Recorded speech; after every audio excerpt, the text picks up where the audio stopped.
Hello, guys. Hope you're doing good. This is TJ, and you're listening to Beyond the Ring podcast. And welcome to my review of NXT Takeover in Your House pay per view. This was a very good show. It was fun, entertaining, a solid show. Nothing to say wrong about all the matches were good. The wrestling was good.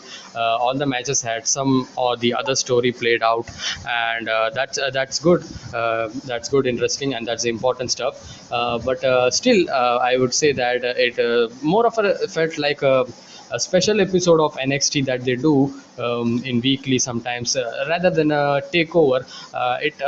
It doesn't steal my heart kind of a takeover show, but still it was good.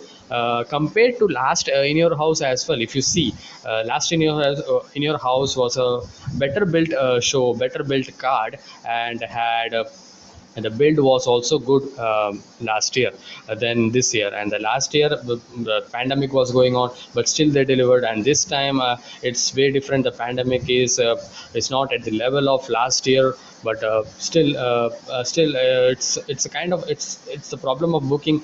They did have time, but they didn't get it.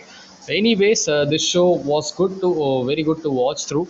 Nothing to complain about. So as for the matches, I would discuss about that one by one. So the show actually started off with old, as the theme is old in your house. They actually pulled apart the intro of the revolutionary force in sports entertainment back in the day, where Gene Okerlund used to have that voiceover on that.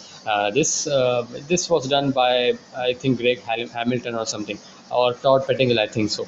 So yeah, so still, whoever it is, I mean, it's not the important point. The first match we get on to right of the out of the bat is the NXT North American and Tag Team Championship match. Bronson Reed and is the NXT North American champion, and MSK, the tag team champions, NXT tag team champion, versus Legado del Fantasma. So going to this match, I thought about this would be a very good match.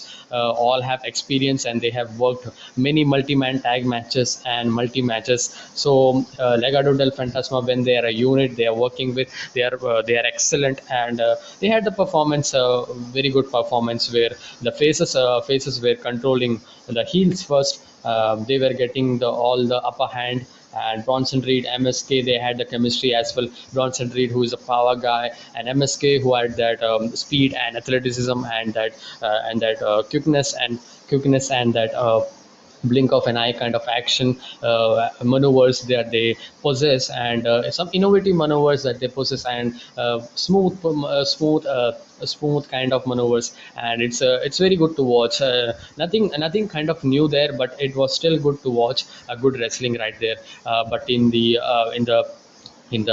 as the match progressed, Santos Escobar got a eye rake or something on MSK. One of the I think it was Carter, and the ref didn't see it. So this actually created an opening for.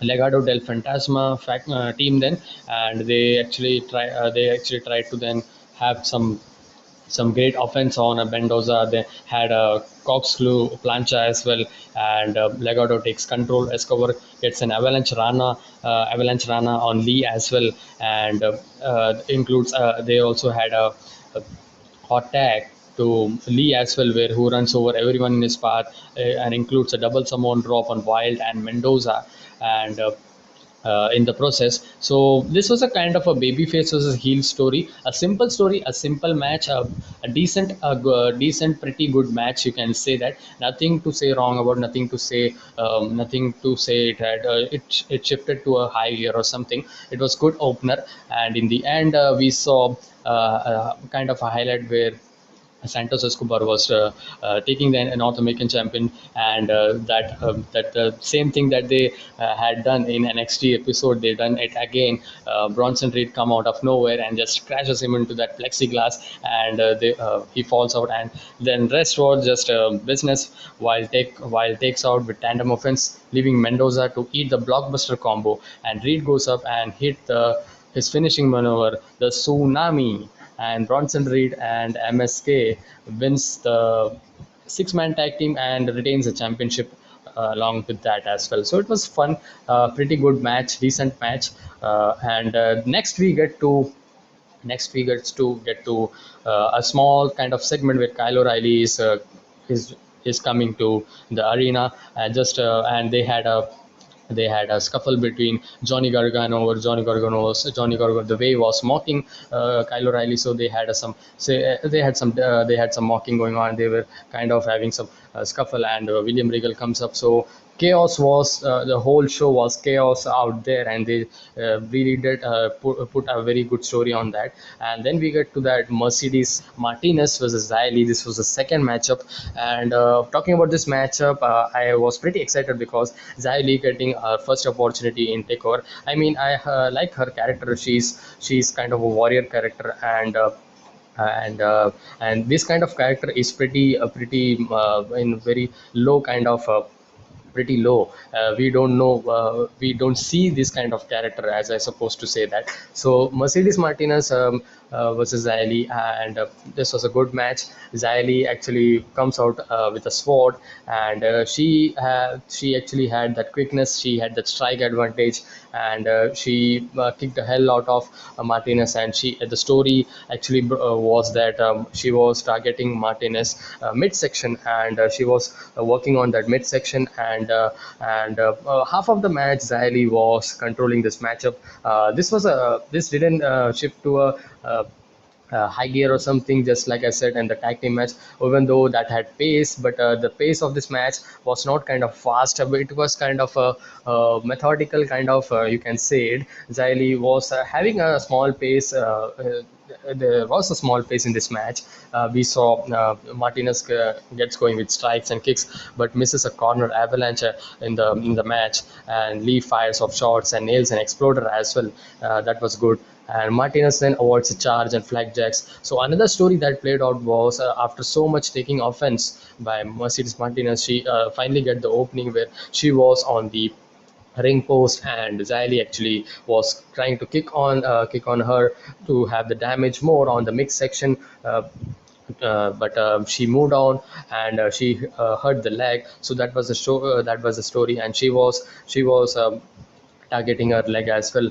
And then we saw a big razor's edge into a DDT kind of maneuver for a near fall. That was good. And then Lee actually regroups outside, but Martinez follows out and continues the attack. And Lee fights out of the air raid crash and nails the spinning kick. And that's actually was the ending of this match. And the ending, I mean, I thought about that Mercedes Martinez would picking up the victory because of the offense that she had taken in this match. She really did.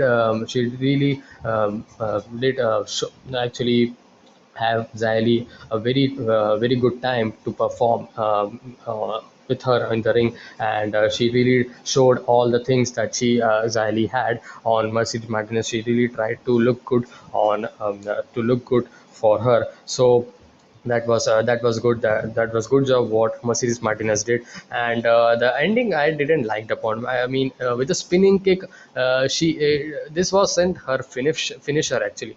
I don't know why the match actually, that was kind of an lame ending, an abrupt kind of ending that I didn't expect upon. So the ending wasn't good. The match itself was a pretty okay match. I mean, it had it didn't it was a decent match. It didn't shift it to a high gear or a very great match or something. But still, I didn't expect upon like this. I hoped upon a very good match, but it hovered around a pretty okay decent match. So that was this match. And then we get to the third match. And actually forgot to discuss actually before the third match, the main angle actually played about because Zaya gets a chair, and into attack Martinez, but she fights off and Martinez picks it up, and she started hitting Xia Li or chair shots multiple times. And Tiansha she was sitting I think I think she was sitting there on the ramp at the whole time at this match, and she actually stand up, and she actually progressed on to progressed on to Mercedes Martinez, and Martinez comes around and they had a face off, and she tried to attack Tiansha, and Tiansha had that kind of a vice grip, kind of a grip, that a nail grip that she had on, and then she hit a chair shot on the midsection, but she took upon that and she just throws her over with that nail grip onto the plexiglass. So a very good character that they can bring about. I mean, the character that Zayali had made, I like that.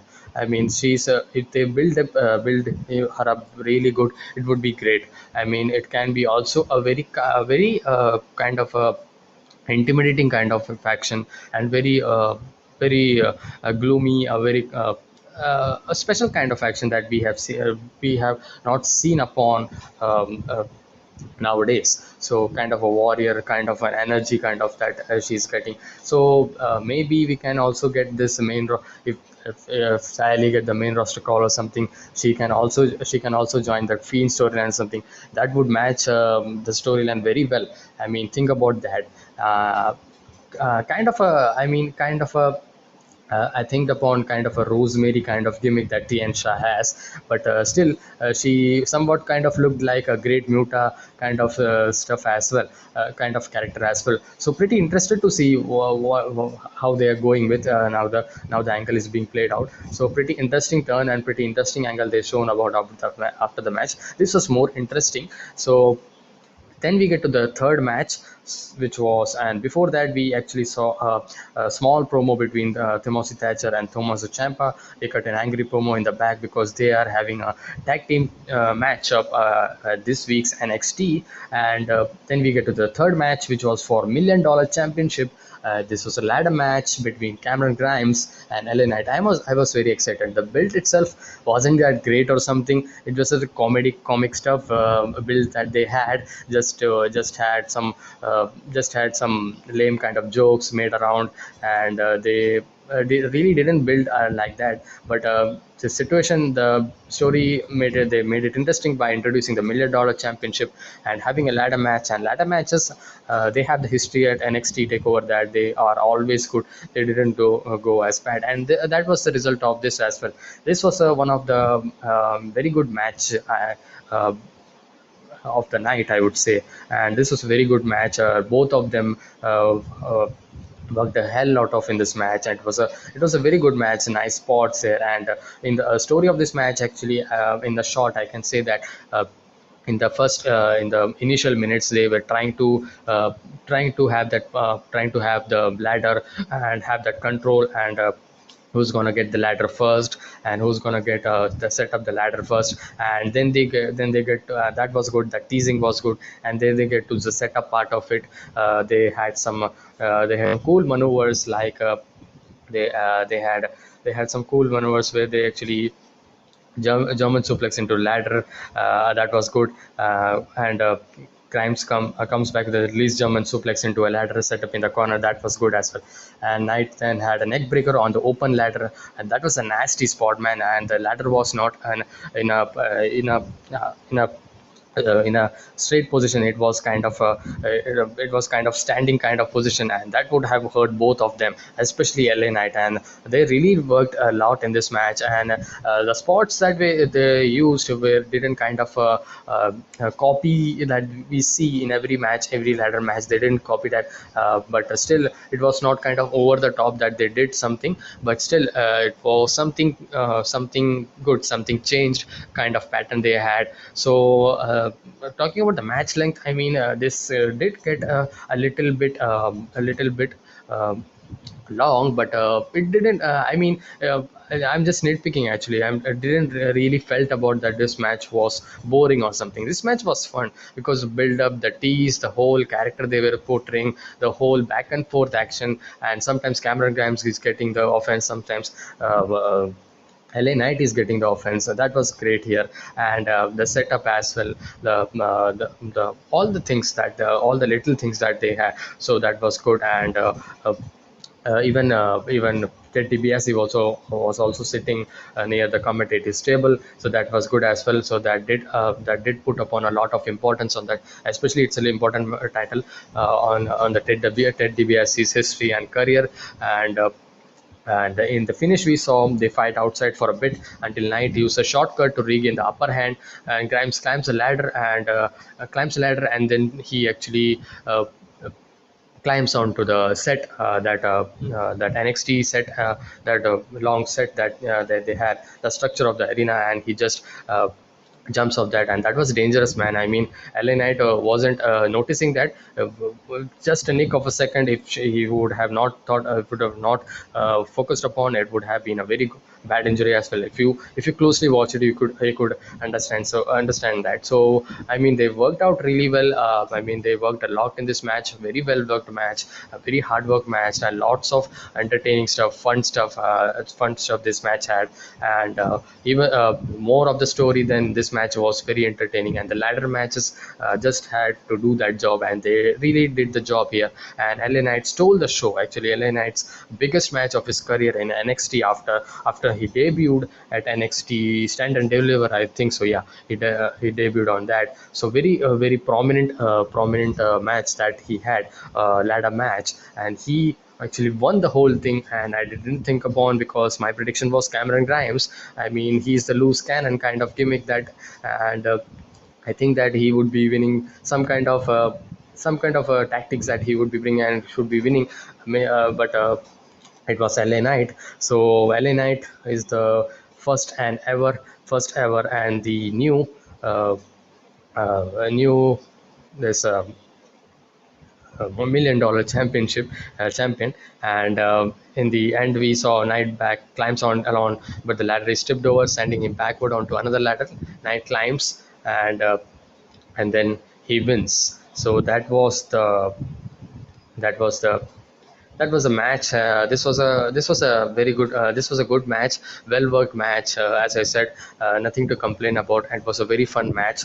So suppose that Teddy DiBiase comes up in the ring, and he produces the title to him, and he has his moment, and that's it. And then we got Todd Pettingill's segment where he plugs NXT merchandise, and Hit Row comes up and they show off their new shirt, and call Tony has and Tyler. They also promote their new song. Now you know their theme, and just there, and that was it.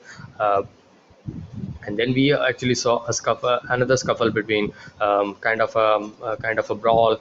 Securities is picking them apart, where Steve Corino and Scotty 2 Hotty, other agents separate, Karen Gross and Pete Dunne. So they have the story laid out there. So then we get to the co-main event match, which was between Raquel Gonzalez and Ember Moon for the NXT Women's Championship.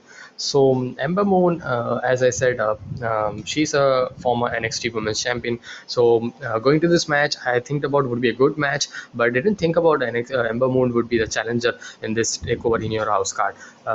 This was obvious if you think about, because they played around that tag team situation and that attack to Shotzi Blackheart in one of the NXT episode, and that actually played out kind of a revenge for her as well, for her friend as well, and taking out NXT Women's Champion for good, and for what she had did. So Raquel Gonzalez, was performance was very good here. Even Ember Moon was also good. The story of this match we saw was Ember Moon had his quick advantage, speed advantage, a normal story, and Raquel Gonzalez is a power girl, and she actually was trying to have her upper hand on Ember Moon, but she wasn't getting that. Dakota Kai was there, but Dakota Kai was really trying to have distraction on Ember Moon, and that was creating opening for Raquel Gonzalez. And Ember Moon was very resilient in this match. She really showed us a very resilient kind of Ember Moon that we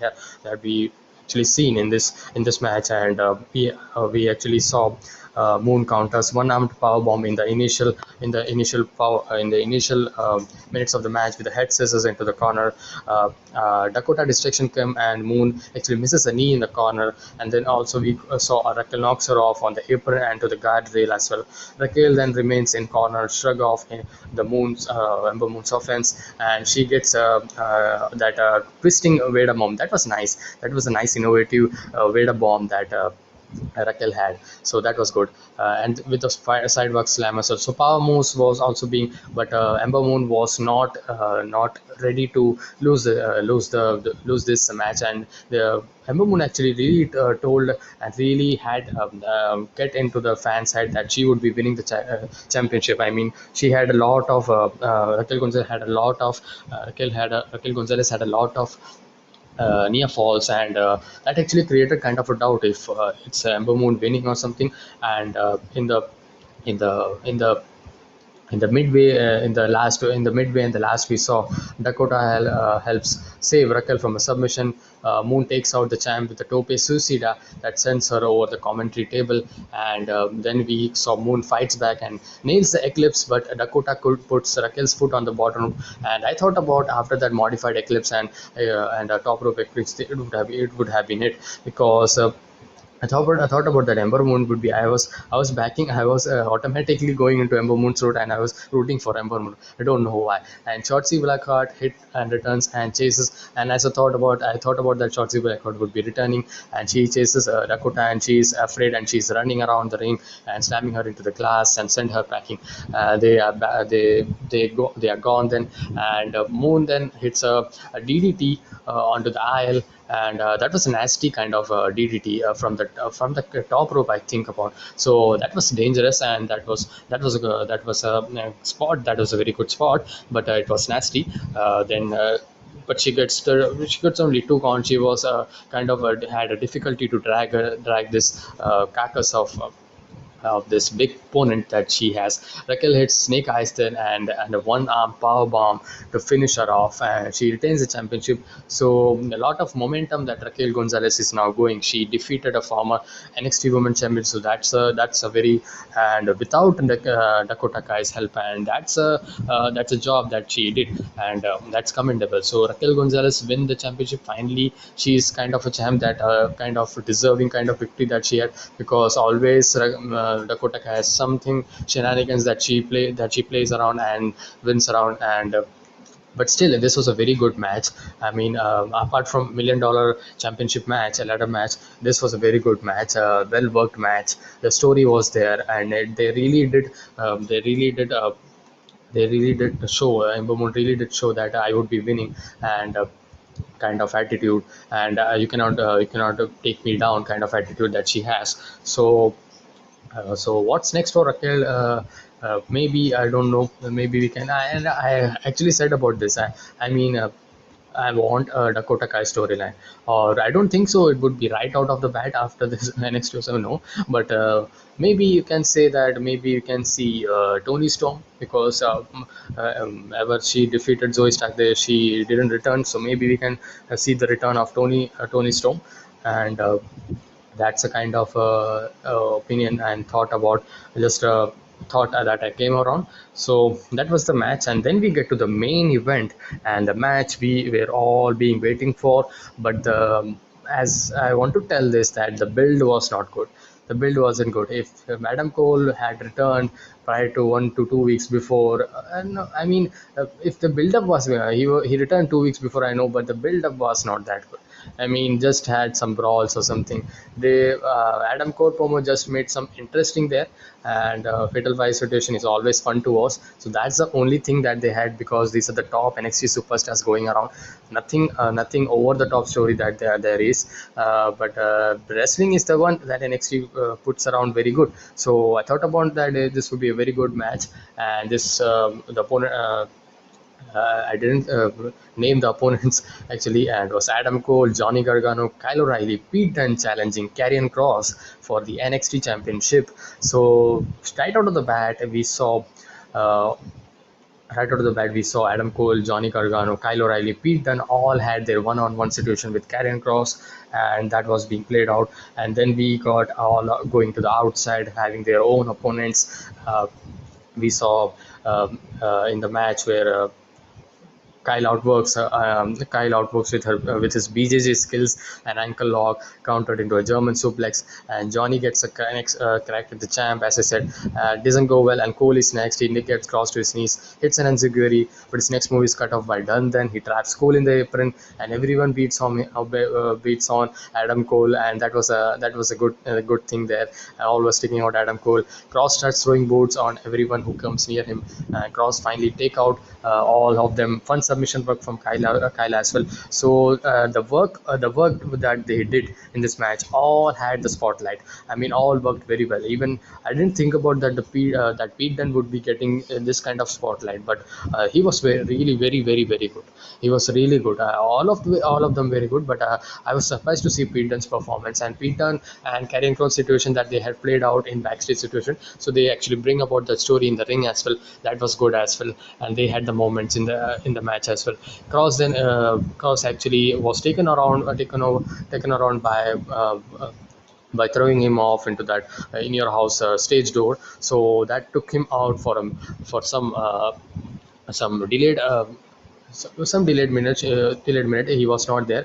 So these guys were working out then, and this was the moment where I mean, match was very fast paced, well paced. I mean, that I know that Karrion Cross isn't kind of a fast paced guy. He is more methodical and is a slow paced wrestler. So that's why he was taken around, and these guys are the fastest guys. And these guys, we have seen all the situations, all the ladder matches and all, and these guys put around great situation ever whenever they come around, and they it's a lot of super kicks and all.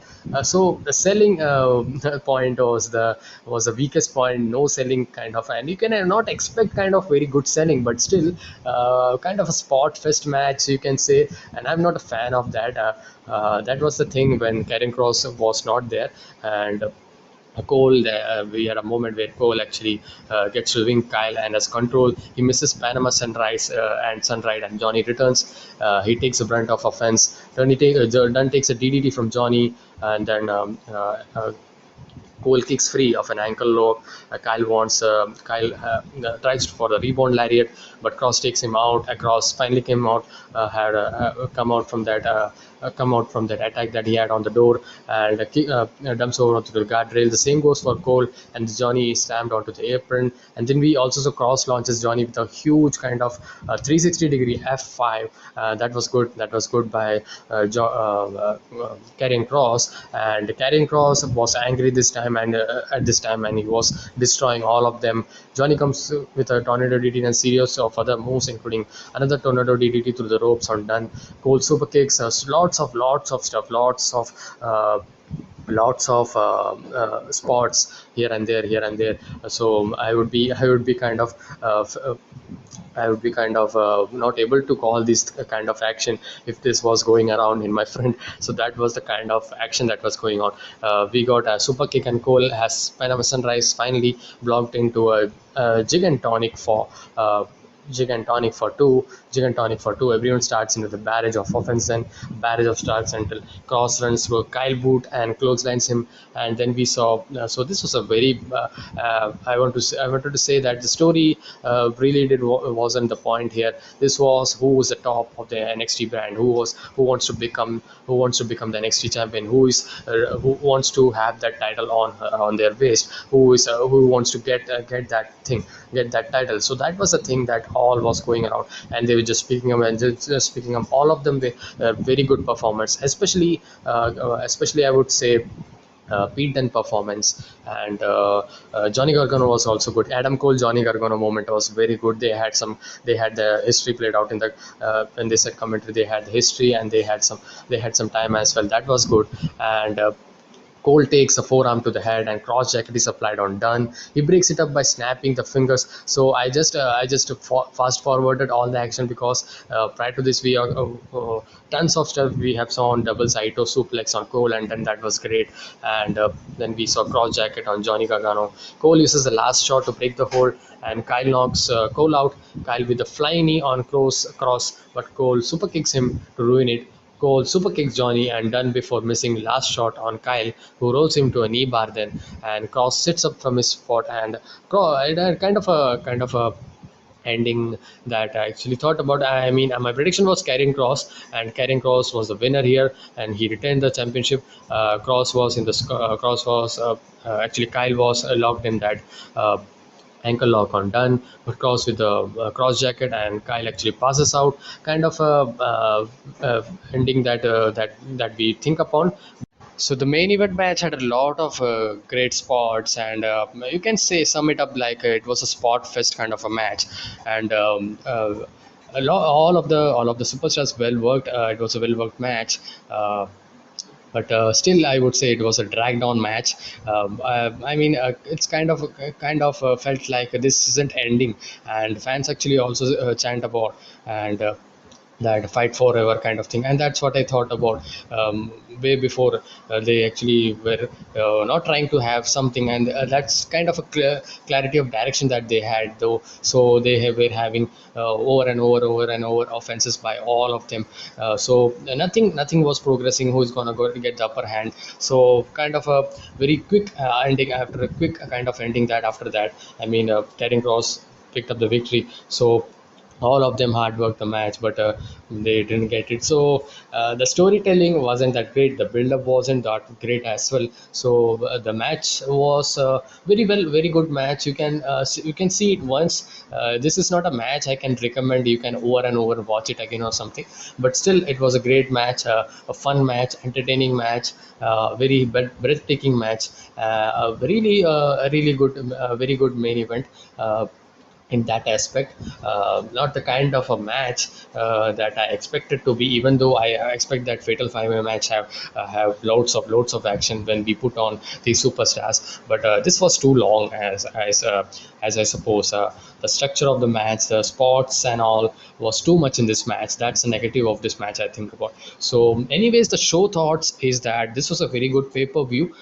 Nothing wrong about this pay per view. The build of the pay per view actually had the effect on this pay per view, on the show actually. So that's why. But the ending of this show was pretty much interesting because William Regal is interviewed for his thoughts on the show by Mackenzie, and he steps outside and he says that it's been 7 years since he became NXT general manager. He's never seen this much of madness, and he thinks it's time for a change. And he walks off with a sadness. And so fans kept thinking what's next, who's the next GM. So fans are speculating, and like Samoa Joe is gonna be the next GM for NXT. That would be great. I mean, if he's not, if he, because WWE is planning to bring him back, as they have the news that they actually have seen in 2 to 3 days. I've read about that. So that's a good decision if they make, if they are not planning him to debut into the ring or something down the line. If they are planning it to it, and that's great as well. If he comes back to NXT, he would have a run for NXT champion as well. Again, I would have want to see the matches, Adam Cole matches and all, lots of dream matches that we are expecting when he come to NXT. So kind of a major pillar that NXT once had, like Finn Balor, Shinsuke Nakamura, and all in the early period of NXT. So, final thoughts on this show is, this was a very good show, very good takeover, but and certainly not at the level of last takeover or previous years in your house, but had good matches, had matches in some had matches had good story as well. The main event lacked that story and the build as well, but the action was good. As for my favorite matches of this pay-per-view, I liked two matches. One was the ladder match, $1 million championship between Cameron Grimes and LA Knight, and second match would be the women's championship match between Raquel Gonzalez and Ember Moon. Surprisingly, I'm saying that. I mean, if you would ask about the main event, I liked the main event. It had great excitement, it had drama, it had all the bells and whistles you expect from a main event. It had hype. It was star-studded. Top five superstars of NXT, and so that's these points are alone kind of.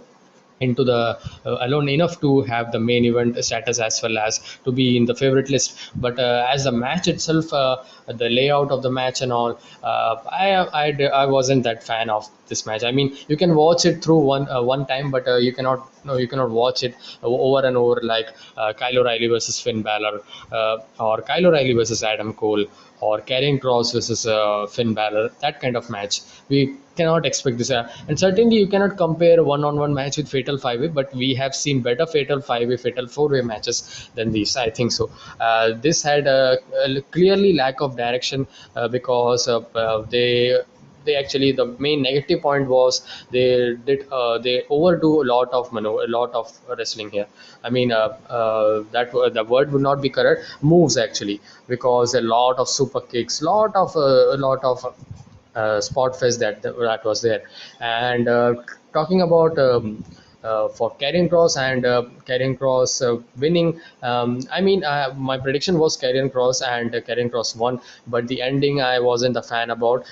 It would have been better if Kyle O'Reilly would have been tapped out, or Karrion Cross would have get the pin or something on any other kind of something, because this is pay per view. I mean, you are if you are building up a kind of a top face, if you are sure, so you really should have a pin on give a pin to this guy and make him a legit kind of a champion, and a top champion, top superstar, because you cannot just sit around with Adam Cole and all. You cannot just have that moment. You should build new superstars as well. So that was my point. So I think so WWE is particularly NXT is kind of unsure that his Karrion Cross can be booked over like Adam Cole. So and in this stand, I mean, you can say that I cannot say that he's Adam Cole. You cannot exchange Adam Cole or something at that place. But still, he's a pretty good champion that doing well, and he's having very good takeovers, main events as well. He's put on very good matches in each and every pay per view, and his storyline was is being good, and his matches are good as well. And just that he's not a kind of flip flop guys. He just tells story in a methodical way. That's the thing of his nature. So I mean, they really didn't want to give a Karrion Cross a victory on these established. I mean, they are being in the NXT for more than Karrion Cross the debut. So they are kind of unsure. That's why they didn't put over like that. So I would have expected that. I mean, even a tap out or pin. So that didn't happen. The ending was kind of these kind of endings that we are seeing nowadays, passing out kind of, because you don't want to harm the you don't want to give the opponent the loss. So that's why. So maybe we can get that I just passed out, I just didn't tapped out, so maybe we can get next pay per view.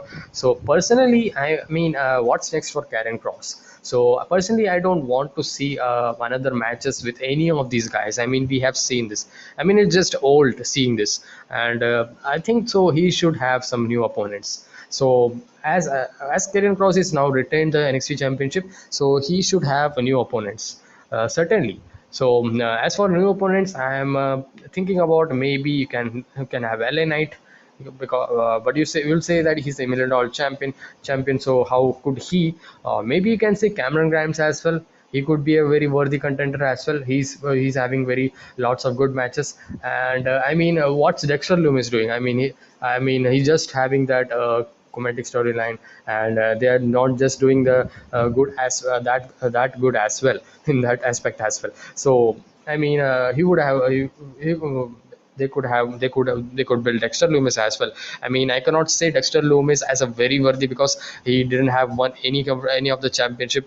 But the closest I think so is Bronson Reed. Bronson Reed is but Karrion Cross, as I think upon, is a face. So face versus face, they can do it, but I don't think so. Bronson is an North American Championship champion right now, so I don't see any other. Maybe. Hell no. I mean, Finn Balor, I don't want to see. I think about Finn Balor. I don't want to see Finn Balor again, man. I mean, it's over. It's two times, and maybe I don't know if they will create a rubber match or something. It was two times, and a third time again. But I don't want to see. So it's very difficult to think whose it is. I mean, I will have to think about that. Who's next for Karrion Cross? So the names that coming in my mind is Bobby Fish, Cameron Grimes, Dexter Loomis. But if you think about Bobby Fish, he can be a contender. But Bobby Fish is continuing his rivalry with his attack that Oni Locken made. So maybe he would be continuing that. Maybe they can get over within 1 to 2 weeks. So maybe we can get Bobby Fish as well. So we aren't getting fans are expecting that Karrion Cross would be losing the title and would be called on to the main roster, but we aren't getting. I don't think so. They have time. I mean, the draft is in September or October, I think so. So in the last week of September, so there's time left. You can certainly have some good reign for Karrion Cross if they want to have that title on him for a long time, for 2 to 3 months now. So that's some names, and another is Hitro faction. That they are very good. They are doing great, and they are really fitting well with their kind of character. And so Isaiah Scott, we could not be shocked to see that as well. He's pretty much doing very good heel work, and he's developing.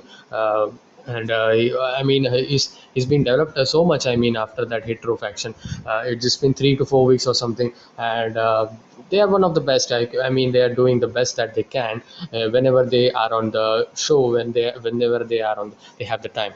So that's what my early expectation is. Who's going to challenge for Karrion Cross? And all of these guys need build up, man. And the least that would be needed a build up would be Isaiah Scott, because he's a heel and he has a team. So that would be a very good scenario, kind of a faction versus alone kind of superstar who is Karrion Cross. You cannot expect Scarlett to fight out these four men. So that's my opinion. That would be a good as well. That would be new as well. Karrion Cross versus Isaiah Scott. So I mean, that's my opinion. And could be if you think about deeply, could be a good rivalry for one pay-per-view. So that's my expectation. That's my early expectations. What are your expectations? Who's going to challenge Karrion Cross for the championship?